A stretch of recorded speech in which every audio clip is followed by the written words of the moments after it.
sur un thème. Hier, lorsqu'on parle de la bonne nouvelle du royaume, nous avons des mots dans ces thèmes. Nous avons la bonne nouvelle et aussi le royaume. La bonne nouvelle qui veut dire tout simplement une information positive. On parle du royaume, on parle d'un pays dirigé par un roi ou une reine. On parle du royaume, on parle de la béatitude, c'est-à-dire bonheur parfait. Il part, on peut trouver un bonheur parfait si ce n'est qu'au paradis. Là où il y a un bonheur parfait ou là où il y a la béatitude, c'est au paradis. Et le roi du paradis, c'est Dieu. Lorsqu'on parle de la bonne nouvelle du royaume, on parle de l'information positive de Dieu. J'avais expliqué que lorsqu'on parle de la bonne nouvelle du royaume, c'est quelque chose qui est contre la nature. La bonne nouvelle du royaume est douteuse. On ne peut pas croire facilement lorsque la bonne nouvelle du royaume est décente.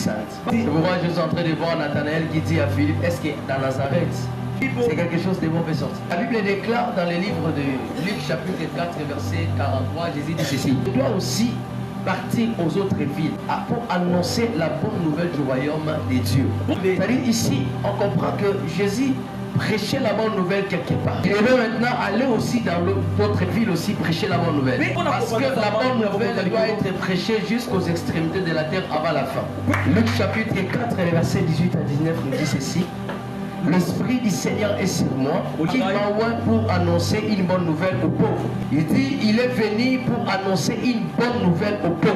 Donc un pauvre, c'est celui qui est soit mort, soit il est pauvre en matière de quelque chose ou quelque domaine. Maintenant, lui, Jésus-Christ était venu dans ce monde juste pour amener la bonne nouvelle aux pauvres. En fait, que ces pauvres-là quittent la dimension de la pauvreté. Lorsqu'on parle de la bonne nouvelle du royaume qui est l'information positive de Dieu, c'est quoi vraiment cette bonne nouvelle que nous, les enfants de Dieu, devons comprendre? Et c'est pourquoi ce verset est en train de nous répondre et à nous faire comprendre réellement cette bonne nouvelle du royaume, c'est quoi? Mais cette bonne nouvelle qui est l'information positive de Dieu, ça commence où cela est venu d'abord pour que les pauvres quittent leur dimension de la pauvreté. C'est pourquoi tu dois savoir l'une des choses. N'être pauvre n'est pas ta faute. Mais mourir pauvre, c'est ta faute. Parce que même Jésus, sa mission sur le monde n'était pas pour te laisser pauvre. Il est en train de parler dans Jean 6, 49, 50. Qu'est-ce que Jésus dit? Il dit ceci, vos pères ont mangé la manne dans les déserts, tous étaient morts. Mais celui qui mangera mon corps, qui boira mon sang, qu'est-ce qu'il sera?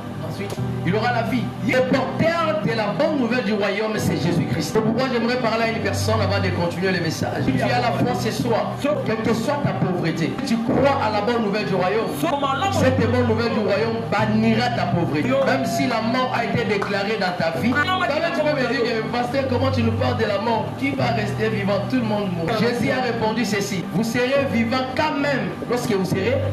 D'ailleurs, la mort pour nous les enfants des états. La Bible dit, heureux les morts dans le Seigneur.